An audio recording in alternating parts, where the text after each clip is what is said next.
मेरा नाम प्रभात पवार। मैं आया हूँ आज मेरी दीदी के चैनल पर। आज की ये वीडियो बहुत ही खास होने वाली है बिकॉज ये हम एक नई सीरीज स्टार्ट कर रहे हैं इनकी वीडियो इनके यूट्यूब चैनल पर, जो कि बातचीत सीरीज होगी। सो यहाँ पर आज हम बहुत ही इम्पोर्टेंट और बहुत ही इंटरेस्टिंग टॉपिक के बारे में बात करने वाले हैं, वो है उत्तराखंड जी। उत्तराखंड का कल्चर, उत्तराखंड की संस्कृति और उत्तराखंड में कौन कौन सी ऐसी टूरिस्ट प्लेसेस है जहाँ पे बहुत ज़्यादा ही ट्रैफिक होता है दिन रात, और उनके बारे में हमारी दीदी हमको बताएंगी। सो अभी के लिए फॉर द टाइम भी मैं दीदी को सोनम जी बोलूँगा फॉर द पॉडकास्ट। सो सोनम जी, आप मुझे बता सकते हैं द वेरी फर्स्ट क्वेश्चन, आप उत्तराखंड के बारे में क्या बोलना चाहेंगे? सबसे पहले मैं आप सभी को नमस्कार करती हूँ, जय बद्री विशाल। तो नए साल की शुभकामनाएं सबके लिए। तो उत्तराखंड एक ऐसी जगह है कि जो मतलब मेरे हिसाब से कहीं और नहीं हो सकती उस टाइप की। यहाँ इतने परंपराएं हैं, प्लेसेस है घूमने फिरने और देवी देवताओं का वास है, जहाँ इतने सारे यात्री आते हैं घूमने फिरने या कोई आस्था से आता है। तो यही कहूँगी मैं कि उत्तराखंड के जैसे मतलब ना कहीं सुना है मैंने और ना हो सकता है। हमारा about Uttarakhand and tour and travel के बारे में, अबाउट केदारनाथ। सो एक्चुअली में हमने देखा था रिसेंटली आप केदारनाथ गए थे और वो वीडियो काफ़ी लोगों ने देखी थी, काफ़ी लोगों तक पहुंची थी। सो उस वीडियो में आप केदारनाथ गए थे और आपने वहाँ पर केदारनाथ मंदिर और उसके आसपास की जगह को काफ़ी अच्छे से दिखाया था। सो आप केदारनाथ के बारे में क्या बोलना चाहते हैं? वहाँ पे कितना टाइम लगता है केदारनाथ पहुँचने में? अगर कोई दिल्ली में है या फिर कोई मुंबई में है तो कैसी कैसी फैसिलिटीज़ उनके लिए होती है? क्या उनको करना चाहिए कि वो जल्दी से जल्दी केदारनाथ पहुँचे और विदाउट एनी प्रॉब्लम, बारिश ना हो, दिक्कत ना हो, तो किस टाइम पे जा सकते हैं? केदारनाथ के बारे में तो सबसे पहले आप जहाँ कहीं भी हो मतलब प्लेन्सों की जगह पे, तो आप ऋषिकेश हरिद्वार से गाड़ी ले सकते हो। ट्रैकर बस वगैरह वहाँ पे जाती है। और जैसे आप सोनप्रयाग जाते हो, वहाँ से आगे जाने के लिए सोनप्रयाग तक आपकी गाड़ी आती है, वहाँ से लोकल ट्रैकर होते हैं, वहाँ से आप ट्रैकर से भी जा सकते हो। और घोड़े वोड़े की व्यवस्था भी वहाँ पे होती है, रजिस्ट्रेशन वगैरह करा के। तो वहाँ अगर आप ज़्यादा कंफ्यूज हो तो यहाँ वहाँ से गाइड भी ले सकते हो आगे जाने के लिए। और वहाँ से एक दिन का ट्रैक है, सुबह निकलते हो जैसे पैदल यात्रा, तो शाम तक आप हम केदारनाथ तक पहुँच सकते हैं। और अगर घोड़े से जाते हो तो उससे जल्दी पहुँच सकते हैं 4-5 घंटे में। और बाकी हेलीकॉप्टर वगैरह भी जाते हैं, कंडी होती है, बहुत सारी सुविधाएं हैं, इजीली आप जा सकते हो। ऐसा कुछ नहीं है कि पैदल ही चलना है तो कैसे जाएगा, ऐसा कुछ नहीं है, आप जा सकते हो। और अबाउट द ठंड जो वहाँ पे होती है, सो कितने कपड़े पहनने चाहिए एक यात्री को? क्या क्या कैरी करना चाहिए? About the jackets and sweater, तो क्या क्या चीज़ें कर सकते हैं? हाँ, कपड़े वगैरह तो आपको ले जाने ही पड़ेंगे, जैकेट वगैरह और वार्मर पहन के जाइए तो ठंड से बचा जा सकता है। टोपी वगैरह और अपना रेनकोट जरूर ले जाइए, क्योंकि हिल स्टेशन वाली जगह है, बहुत ही हाइट पे है, तो वहाँ पे बारिश, थोड़ी बहुत बारिश के बाद सीधे बर्फबारी हो जाती है। तो आप रेनकोट, अपना छाता, वार्मर ले जाके जाइए। बाकी तो इतना ही है। वैसे वहाँ दुकानें भी मिल जाती है इजीली, आजकल तो कहीं पे भी वार्मर मिल जाते हैं और रेनकोट वगैरह भी मिल जाते हैं रास्ते में। और मुझे भी वो वीडियो काफ़ी इंटरेस्टिंग लगा था जो आपने बनाया था अबाउट केदारनाथ। वहाँ पर हमने देखा था कि बीच रास्ते में काफ़ी दुकानें हैं, लोकल स्टॉल्स लगे हुए होते हैं और बहुत सारी चीज़ें, बीच में चाय की दुकानें होती हैं एंड आप वहाँ पे पराठे वगैरह बहुत सारी चीज़ें, खाना वाना सब मिल जाता है वहाँ पे। हाँ। वहाँ पे क्या प्राइस चेंजेस होते हैं? अगर आप शहर में हो और वहाँ पर आप जा रहे हो और वहाँ पे खाना खा रहे हो, तो कितना प्राइस में चेंज होता है? थोड़ा तो प्राइस चेंज होगा ही, क्योंकि उन्हें शहर से जो लगा लो आप पराठा, आलू का पराठा जो प्लेन्सों से जाता है, यहाँ से गाड़ी से जाता है, फिर वहाँ जहाँ तक रोड है वहाँ तक गाड़ी में जाता है, वहाँ से घोड़े ले जाते हैं वहाँ से ऊपर सामान, तो उसका प्राइस लगा के थोड़ा महंगा तो है वहाँ पे, लेकिन कोई बात नहीं, उतना उनका चलता ही है, वैसा खर्चा उनका ज़्यादा होता है, उसकी वजह से वो हमारे जरिए ही पैसे कमाता है। 2 रोटी सबने खानी है, इसलिए थोड़ा बहुत चेंजेस। जब आप केदारनाथ पहुंचे थे और आपने for the very first time आपने वहाँ पर केदारनाथ मंदिर को देखा था, आपको क्या लगा? कैसा आपको फील हुआ? मुझे ऐसे लगा कि मैं स्वर्ग आ गई हूँ बिल्कुल अपनी जो अपनी बात बता रही हूँ। मतलब इतना चढ़ के गए हम, चढ़ के तो नहीं गए लेकिन घोड़े से गए। फिर भी घोड़े को भी मैंने फील किया यार, जब इतनी चढ़ाई है तो घोड़े पे भी कितनी आफत आई होगी मुझे भारी भरकम को ले जाके। तो जब मैं वहाँ पे पहुँची तो मुझे पूरा जन्नत लगा। चारों तरफ पहाड़ी थी, हरियाली और शांति, एक सुकून मिला भगवान के दर्शन करके। दर्शन करने से पहले जब मंदिर देखा तो बहुत अच्छा लगा, बहुत खुशी हुई, मतलब अंदर अंदर आत्मा को। बस यही कहूँगी मैं। मुझे भी ऐसे ही लगता है बिकॉज केदारनाथ मंदिर में बहुत सारे जो यात्री होते हैं, श्रद्धालु होते हैं, बहुत श्रद्धा से जाते हैं और केदारनाथ मंदिर के दर्शन करते हैं। सो एक क्वेश्चन मेरे मन में भी उठता है, लोग कहते हैं कि चार धाम जो उत्तराखंड में है तो उनका एक टाइम होता है कि आप पहले एक इस धाम में जाइए फिर उस धाम में जाइए, तो आप इस बारे में कुछ बताना चाहेंगे? हाँ, वैसे तो कहते हैं कि यात्रा करो तो चार धाम की पूरी करनी होती है, तो अगर कर सकते हैं जो लोग तो अच्छी बात है, पुण्य मिलता है चार धाम यात्रा करके, यही सब मैंने भी सुना है। सो आपके बोलने के हिसाब से पहले अगर हम केदारनाथ जाएंगे और उसके बाद बद्रीनाथ जाएंगे तो क्या ये धर्म के हिसाब से या फिर जो रिलीजन जो फॉलो होता है, जो संस्कृति है उसके हिसाब से चलेगा या फिर कुछ और है? नहीं, इतना तो मुझे नहीं पता है कि पहले कहाँ जाना है, क्या जाना है, लेकिन बस यही सुना है मैंने कि अगर आप चार धाम यात्रा करते हो तो सबसे ज़्यादा पुण्य यही काम है। ओके, सो वीडियोस से और डिफरेंट आपकी बातों से भी और काफ़ी टाइम जब भी मैं आपसे मिला हूँ, सो आपने मुझे बहुत सारे ऐसे मंदिरों के बारे में बताया। सो कुछ आप वीडियो में भी बताना चाहेंगे बाकी मंदिरों के बारे में जहाँ पर आपको लाइक ऐसे ही कुछ एक्सपीरियंस हुआ हो इससे पहले? ज़्यादा दूर तो नहीं जाऊंगी मैं सिर्फ अपने एरिया की बात करूंगी। वैसे मैं उत्तराखंड में तो इतनी जगह है टूरिस्ट प्लेस, उतनी जगह मैं गई भी नहीं हूँ। सिर्फ मैं अपने एरिया के बारे में बताऊंगी कि मैं जोशीमठ में रहती हूँ और लोकल पांडुकेश्वर की हूँ। तो ऑफ कोर्स मैं बद्रीनाथ के बारे में बताऊंगी कि बद्रीनाथ टेम्पल जो है वहाँ पे हज़ारों लोग आते हैं, लाखों लोग आते हैं हर साल। तो वहाँ पे जाके भी आप शांति महसूस कर सकते हो प्रभु के दर्शन करके, और ये वहाँ से माणा घूम सकते हो। जोशीमठ में सबसे पहले नरसिंह भगवान के दर्शन होते हैं, वहीं से हमारी जर्नी आगे स्टार्ट होती है बद्रीनाथ यात्रा के लिए। तो नरसिंह भगवान के दर्शन कर सकते हो। बाकी जोशीमठ में बहुत सारे प्लेसेज हैं जहाँ पे आप घूम सकते हो। अगर आप आते हो विंटर में औली के लिए, और समर में नीति, माणा, मलारी वगैरह सब जगह घूम सकते हो। ओके, सो अभी हम यहाँ पे व्यूवर्स को बताना चाहेंगे कि ये वीडियो उनके लिए भी है जो उत्तराखंड में ऑलरेडी रहते हैं बट समहाउ आज तक वो कभी बद्रीनाथ या केदारनाथ के दर्शन नहीं कर पाए, और ये वीडियो उन लोगों के लिए भी है जो उत्तराखंड के बाहर रहते हैं और उनका एक सपना है, उनका एक एम होता है कि समहाउ मुझे एक दिन बद्रीनाथ, केदारनाथ या फिर चारों धामों में से कोई भी धाम की यात्रा या फिर चारों धामों की यात्रा करनी है। So according to these subscribers जो भी आपके पास में अभी है, सो आपको आज तक उनसे कैसा रिस्पांस आया है? उन्होंने आपकी वीडियो देखी, आप कभी अपने सब्सक्राइबर से मिले होंगे, सो कभी उन्होंने आपको कुछ बताया होगा आपके बारे में कि आप कितना अच्छा बना रहे हो, क्या कर रहे हो? सो इस बारे में कुछ बताना चाहेंगे आप? हाँ, लेकिन मुझे उतने ज़्यादा भी नहीं मिले मेरे सब्सक्राइबर, मतलब थोड़ा लिमिटेड मिले। और कई लोग मुझे कमेंट करते हैं कि हम यहाँ से हैं, वहाँ से हैं, तो आप अच्छा वीडियो बनाती हो करके। तो ये तो कमेंट की बात रही, उस पर ज़्यादा वो नहीं करती मैं।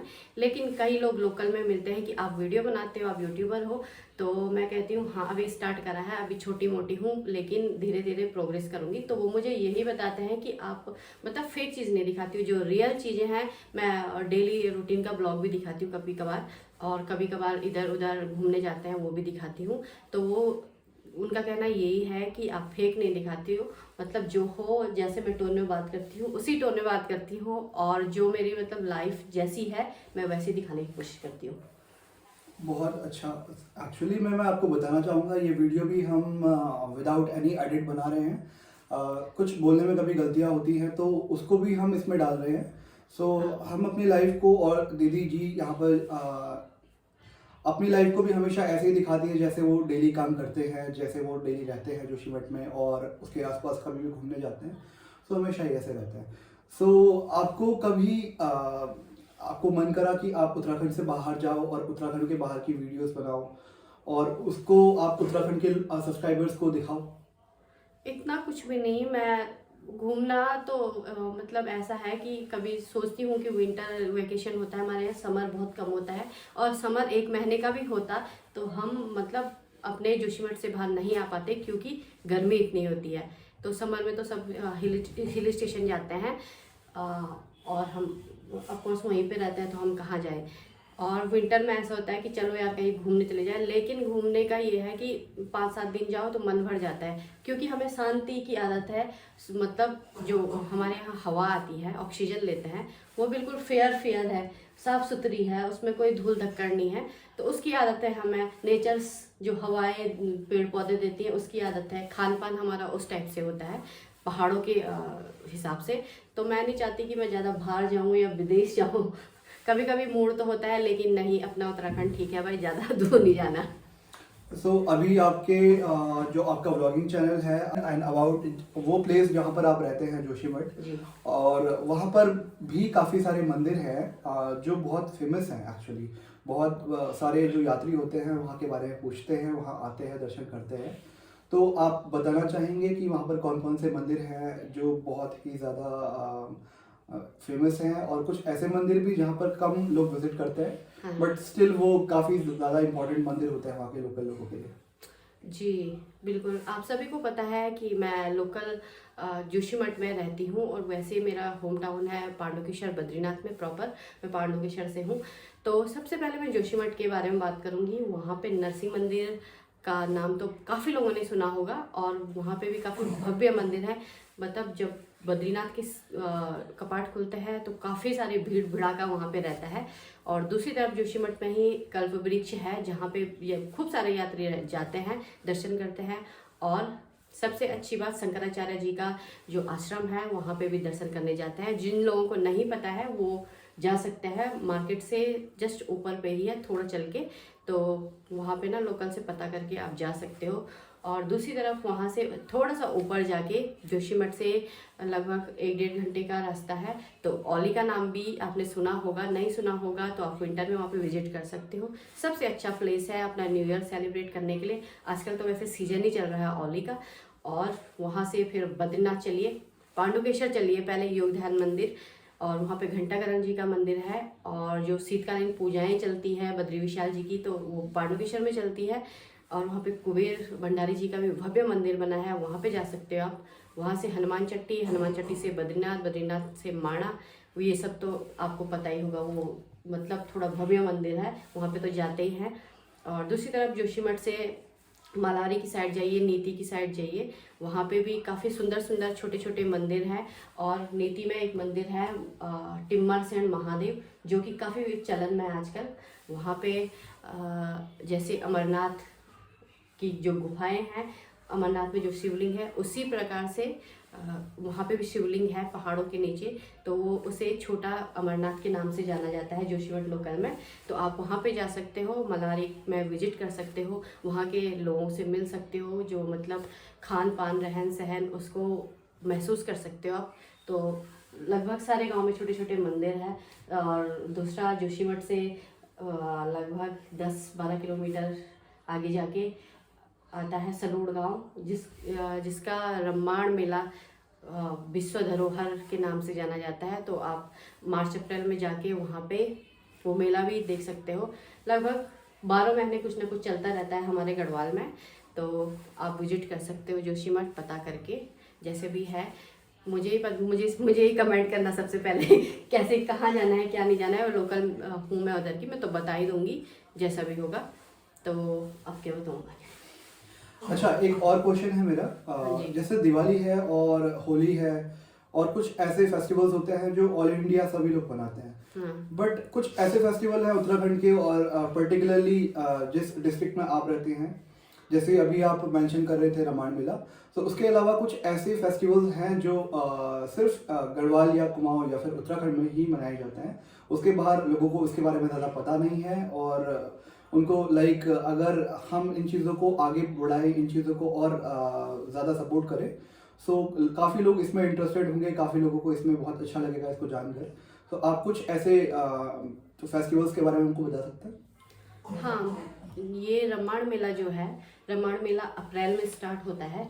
14 तारीख से स्टार्ट हो जाता है। जब बैसाखी होती है 14, 13 या 14 को, तब से स्टार्ट हो जाता है। तो इसमें ना मेले में काफ़ी सारे मतलब अलग अलग गांव में अलग अलग प्रकार के मुखौटे बनाए जाते हैं, जो कि मतलब देखनीय है, बिल्कुल हाथों से लकड़ियों पे बनाए जाते हैं। और बैसाखी में हरियाली जमाने को डालते हैं, वो सब चीज़ें होती है गांव में। दूसरी तरफ आजकल की बात करूं मैं, तो आजकल 14 जनवरी को हमारे घर में चुन्ने त्यौहार मनाया जाता है, जो कि आप लोग मालपुआ को जानते होंगे, तो हमारे उधर चुन्ने त्यौहार बोलते हैं उसे।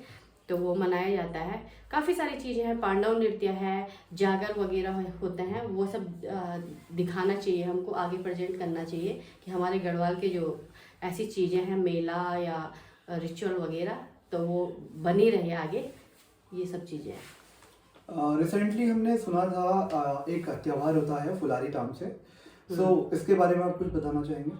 फुलारी ये बरसात के टाइम पे होता है, जब नंदाष्टमी का नाम सुना होगा आपने, नंदा राज्यात, जो कि 12 साल में आती है कि 6 साल में, ऐसा ही समथिंग कुछ आती है। यस। हाँ, तो ये हमारे गांव में, हमारे गढ़वाल में मतलब हर साल मनाई जाती है। तो उसमें 3-4 दिन का मेला लगता है। फुलारी मतलब जो ब्रह्मा कमल होता है, उसे पहाड़ों से दूर दूर मतलब ऊंची ऊंची चोटियों से लेने जाते हैं, वहाँ से कंडी में लाते हैं।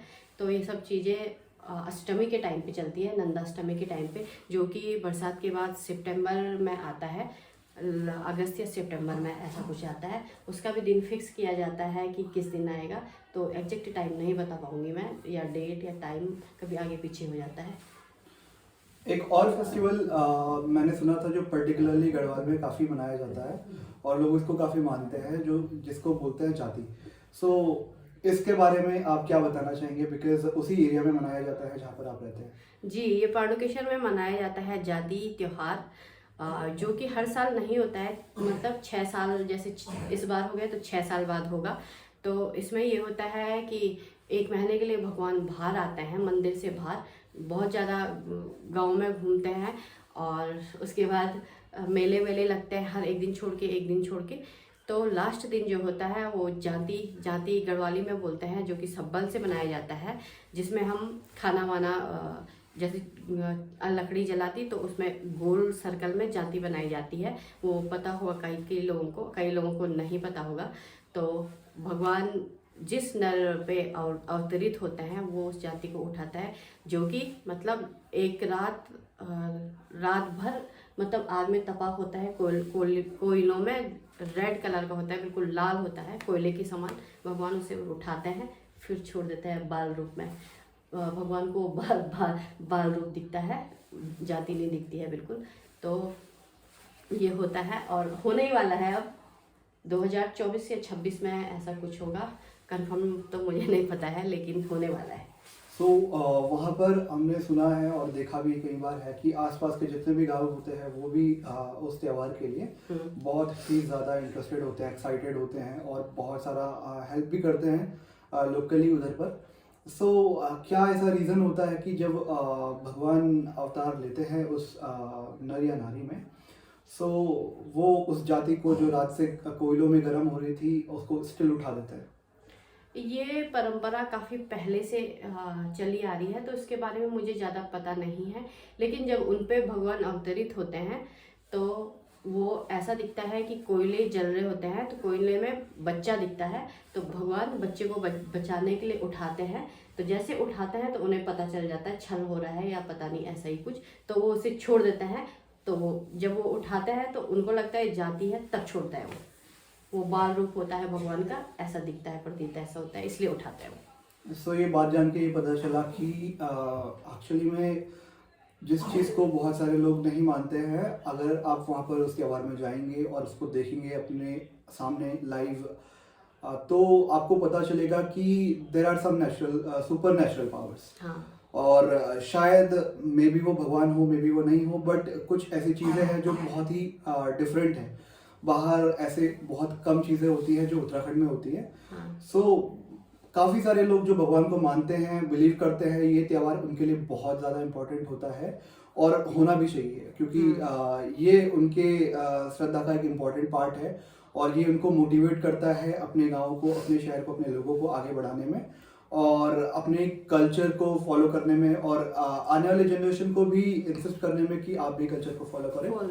और वहाँ पर बहुत सारी ऐसी चीज़ें मैंने सुनी हैं कि जो डिफरेंट है, लाइक उस गांव में बाकी गांव से डिफरेंट है। तो कुछ इस बारे में बताना चाहेंगे? ऐसा नहीं है कि वहाँ के जो युवा है, जो आगे चल रहा है, जो बच्चा है कि वो भगवान की सेवा नहीं करता हो, ऐसा कुछ नहीं है। वो भगवान की मतलब खुले दिल से सेवा करते हैं। और दूसरी तरफ उनका फैशन जो होता है उस गांव को कहते हैं कि सेकंड मुंबई है। जैसे मुंबई में फैशन चल रहा हो वो पांडुकेश्वर में चलता है। वहाँ के जो जनरेशन है काफ़ी एक्टिव है, ऐसा कहना है लोगों का, और लगता भी है वैसे फैशन के मामले में भी। और हर कुछ जैसे कई लोगों के सामने मैं कैमरा ले जाती हूँ तो वो बोलते हैं कि नहीं छोड़ो यार, मुझे मत निकालना कैमरे में। और लेकिन पांडुकेश्वर की बात यह है कि वहाँ पे हर लोग, हर जनरेशन के लोग कि वीडियो बना दे मेरी, मुझे ले ले वीडियो में, वो मतलब एक्टिव हैं टोटल मिला के। सो वहाँ का जो युवा है अभी अगर देख रहे हैं तो आपके गांव के बारे में हमने काफ़ी सुना और अभी आपके सामने भी हमने बहुत सारी चीज़ें सुनी हैं जो काफ़ी इंटरेस्टिंग है, बहुत ही ज़्यादा। लाइक मुझे भी एक्साइटमेंट होती है कि एक बार मैं भी इसके बारे में जाऊं और अपने सामने देखूं, बिकॉज बिल्कुल इसके बाद जो 14 तारीख आ रही है मकर संक्रांति, उस दिन कुबेर मंदिर का उद्घाटन है। वहाँ पे काफ़ी भव्य मंदिर बना है और पहला उद्घाटन है। तो उसके बाद जो बसंत पंचमी आएगी वहाँ पे कुबेर मेला होगा 3-4 दिन का। तो आपको मैं इनविटेशन देती हूँ कि आप मेरे घर आइए एज मेरे भाई नहीं अभी आपका पोस्ट थोड़ा ऊपर है मेरे से अभी वाली वीडियो में, तो उसके थ्रू बोल रही हूँ मैं। आप आइए, आपका वेलकम है मेरे गांव में, मेरे घर में, और इन्जॉय कीजिए मेले को। और साथ में उन सारे सब्सक्राइबर्स को और उन सभी व्यूअर्स को जो अभी नॉन सब्सक्राइबर्स हैं जी, बट क्या पता फ्यूचर में आप हमें फॉलो करें, सब्सक्राइब करें। सो उन सभी व्यूअर्स के लिए भी आप ज़रूर आइए इस त्यौहार में, और ज़रूर आइए उत्तराखंड में घूमने के लिए, बिकॉज यहाँ पर बहुत सारी चीज़ें ऐसी है जो आपके लिए टोटली डिफरेंट होगी, टोटली एक्साइटिंग होगी और एक एडवेंचरस लाइफ आप यहाँ पर जी सकते हैं। और बहुत सारी चीज़ें आपको ऐसे मिलेंगी जो आपने कभी नहीं सोची होंगी कि इतना ब्यूटीफुल यहाँ पर नेचर है, इतना ब्यूटीफुल यहाँ पर लोगों का बिहेवियर है। सो एक फाइनल क्वेश्चन मेरा रहेगा आपके लिए, और वो क्वेश्चन ये है कि आपका जो ब्लॉगिंग चैनल है आपने वो क्यों शुरू करा, और उसके पीछे क्या ऐसा रीज़न रहा कि आप डेली ब्लॉग बनाते हैं और इतना सारा स्ट्रगल कर रहे हैं अभी, और काफ़ी सारा आपने अचीवमेंट पाया भी है जो कि यूट्यूब पर एक बहुत इंपॉर्टेंट अचीवमेंट मानी जाती है, और फ्यूचर में हमें लगता है कि आप बहुत आगे भी बढ़ेंगे। बट क्या ऐसा रीज़न था कि आपने ये चैनल शुरू करा? मेरा ऐसा बिल्कुल नहीं था कि मैं आगे जाके मतलब यूट्यूबर बनूं या जो भी है। मैंने कुछ नहीं सोचा था इस बारे में कि मैं पैसे कमाऊं यूट्यूब से, ऐसा कुछ नहीं था। लेकिन जब मैंने यूट्यूब पे 1-2 रील्स डाली तो काफ़ी लोगों को पसंद आई। वो मेरे हज़ारों में उसमें व्यूज़ आए रील्स पे। ऐसी इधर उधर की रील्स डाली थी, अपनी नहीं। तो मुझे लगा कि यार दिखाना चाहिए कुछ, मेरे में भी टैलेंट है। मैं सिर्फ एक हाउस वाइफ नहीं हूँ कि खाना बनाऊँ और बच्चे को स्कूल भेजूँ, ये ख़त्म करो करके, इतना ही तक नहीं। मैंने कहा अपने को दिखाने का एक अच्छा मौका है, चाहे मुझे पैसे मिले ना मिले, चाहे मेरी वीडियो आज 100 लोग भी देख रहे हैं, तो मुझे ये लग रहा है कि यार 100 लोग देख रहे हैं मतलब मेरे में कुछ बात है। मेरे वीडियो का इंतज़ार कर रहे हैं, 10 लोग मुझे कमेंट कर रहे हैं, तो कुछ सोच के कर रहे होंगे। तो मैं दिखाना चाहती थी मैं भी कुछ कर सकती हूँ, तो शुरू कर लिया बस मजाक मस्ती में। सो आई थिंक जिस हिसाब से आप काम कर रहे हैं और डेली व्लॉग्स डालते हैं, सो इस हिसाब से आप काफ़ी अभी काफ़ी जल्दी और बहुत अच्छे तरीके से आप इसमें सक्सेसफुल ज़रूर होंगे, और काफ़ी टाइम बाद आपको एक ऐसा पोजीशन ज़रूर मिलेगा यूट्यूब पर जो कि बहुत ही ज़्यादा इम्पोर्टेंट और बहुत ही सक्सेसफुल माना जा सकता है। सो आई विल होप और I will wish very strongly कि आपको ये मिले। और सभी सब्सक्राइबर्स जो अभी के टाइम पे इनको फॉलो करते हैं, फ्यूचर में आप एक ऐसे इंसान को शुरुआत से जान रहे होंगे जो जिसने आपके सामने एक बहुत स्ट्रगलिंग लाइफ की, बहुत सारी चीज़ें कंटेंट को दिखाया और उत्तराखंड के कल्चर को एक्सप्लोर कराया आपके सामने। कुछ ऐसे भी लोग होते हैं जो ज़्यादा घूमते नहीं हैं, उत्तराखंड में रहते हैं बट ज़्यादा घूमते नहीं हैं, लिमिटेड होते हैं। सो ऐसा नहीं है कि वो कोई गलत है, बट समहाउ कोई रीज़न की वजह से नहीं जा पाते इधर उधर। सो उनके लिए बेटर है, बच्चों के लिए जो छोटे बच्चे होते हैं और अभी 10th 11th क्लास में पढ़ रहे हैं, सो उनको घूमने का टाइम कम मिलता है because of board examination and all. So उनके लिए भी एक बहुत अच्छा प्लेटफॉर्म है कि यहाँ पर आके वो वीडियोस को देखें और उत्तराखंड के कल्चर को जाने और ज़्यादा। सो ये हमारी जनरेशन के लिए ही बेटर रहेगा। बहुत सारे क्वेश्चंस मैं अभी के टाइम पे पूछ रहा हूँ इस सीरीज में। सो एक और क्वेश्चन इसमें जो मेरे दिमाग में उठता है और वो ये है कि क्योंकि आप अभी एक वर्किंग लेडी हैं, घर पर काम करती हैं और प्लस आपके सामने आपकी फैमिली है जो वहाँ पर आप काम करते हैं, बहुत सारा घर का डोमेस्टिक चोर्स जो आपका है। सो इन सब के बीच आप कैसे टाइम निकाल पाते हैं? और कई बार ऐसा देखा जाता है कि घर वाले परमिशन नहीं देते हैं। तो आपने भी कोई ऐसी प्रॉब्लम्स को फेस करा या फिर सबने आपको परमिशन दे दी? परमिशन की बात करूं मैं तो स्टार्टिंग में ऐसा था कि मैं मतलब थोड़ा बहुत कुकिंग का कर लेती हूँ, कुकिंग अच्छा करती हूँ मैं, मतलब नेचुरल चीज़ दिखाती हूँ जिसमें पहाड़ी डिश वगैरह, ज़्यादा बाहर का तो मुझे आता नहीं है, पहाड़ी चीज़ें दिखाती हूँ तो वो बनाती थी। बाद में मुझे लगा कि नहीं यार इसमें मज़ा नहीं आ रहा है, मुझे फर्स्ट जो ब्लॉग है वो डाल देना चाहिए अपना। तो मैंने डाला, एक दिन ऐतराज़ हुआ घर वालों को, दूसरे दिन डाला, दूसरे दिन कुछ नहीं बोला, तीसरे दिन मतलब मेरे फैमिली मेम्बर जो मेरे हस्बैंड हैं वो मुझे काफ़ी सपोर्ट करते हैं और जो मेरी सासू माँ है वो भी फुल सपोर्ट करती है और लोगों तक भी पहुँचाती है कि यार मेरी बहू वीडियोस बनाती है तो उसको सब्सक्राइब करो, उसकी वीडियोस देखो ज़्यादा से ज़्यादा। मतलब ऐसा नहीं हुआ कि मत बना तू, ये मत कर वो मत कर, मेरे को मतलब खुली छूट है, बना पर दिखाना वो चीज़ है कि जो जायज़ हो, मतलब गलत चीज़ नहीं दिखाना है। और मतलब थोड़ा बहुत होता है कि मतलब एडवांस नहीं दिखाना है, मतलब जो मतलब हम हैं वही दिखाओ, ज़्यादा ओवर एक्टिंग नहीं करनी है। तो वो तो मैं दिखाती नहीं हूँ, वैसे भी ऐसा कुछ नहीं है। घर में काम करते करते टाइम निकल जाता है, कभी काम करती रहती हूँ, रोटी बनाती रहती हूँ, ब्लॉगिंग स्टार्ट कर देती हूँ कि यार अभी मैं रोटी बना रही हूँ ये वो सो, तो वही दिखाती हूँ मैं, डेली लाइफ स्टाइल दिखाती हूँ अपना कि कैसा है, क्या किया आज, क्या नहीं किया। बाकी घूमने फिरने वाली बात रही तो उतना टाइम नहीं मिल पाता है। कभी कभार मैं टाइम निकाल के चले ही जाती हूँ दोस्तों के साथ, कभी मेरे हस्बैंड को छुट्टी ना मिले तो मैं चले ही जाती हूँ दोस्तों के साथ, या अकेले ही निकल पड़ती हूँ कि चलो ब्लॉग भी बन जाएगा और मुझे भी बहुत कुछ सीखने को मिलेगा आगे जाके कि लोग कैसे बातचीत करना, उठना बैठना इंसान सीखता है। तो मैं ज़्यादा फ्रेंडली हूँ, कहीं पे जाती हूँ तो दोस्त बना लेती हूँ, तो चली जाती हूँ मतलब।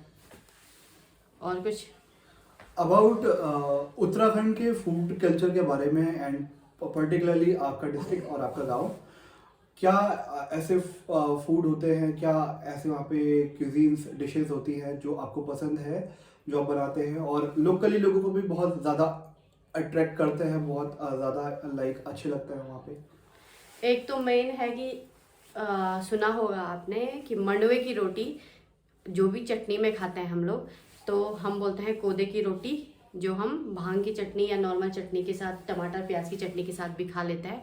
वो हमारे पहाड़ की स्पेशल डिश है। दूसरा चौसा भात है जो कि काली दाल को पीस के बनाया जाता है। आलू का थिचड़ा है, वो भी काफ़ी टेस्टी होता है। और पांडुकेश्वर की बात करूँ तो वहाँ का एक स्पेशल फूड है जो कि सिर्फ 1 महीने के लिए खाया जाता है, मेन त्योहारों से बोलते हैं, जो बरसात में होता है।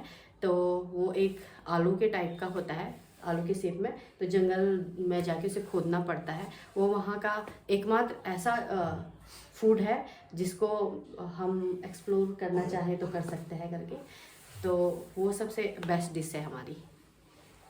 ओके, अबाउट अगेन फूड के बारे में पूछना चाहूँगा। जिन जिन चीज़ों के बारे में अभी आप बात करी है, हमारे सामने अभी ये चीज़ें बताई हैं, सो क्या आपको ये फूड पहले से लाइक बहुत पहले से आप बनाना जानती हैं या फिर आपने रिसेंटली कभी सीखा? कोदे की रोटी या चौसा भात वगैरह जो गढ़वाली डिशेज होती हैं वो तो मेरे मायके में भी बनती हैं और लगभग उत्तराखंड में सब जगह बनती है। भटोरा टाइप्स, भटकी चुटकानी वगैरह तो सब जगह बनती हैं। लेकिन मैंने सीखा तो शादी के बाद, अपनी शादी के बाद, ये मेन त्यौहार होता है जो, वही सीखा है, और तो बाकी मैं बना ही लेती हूँ।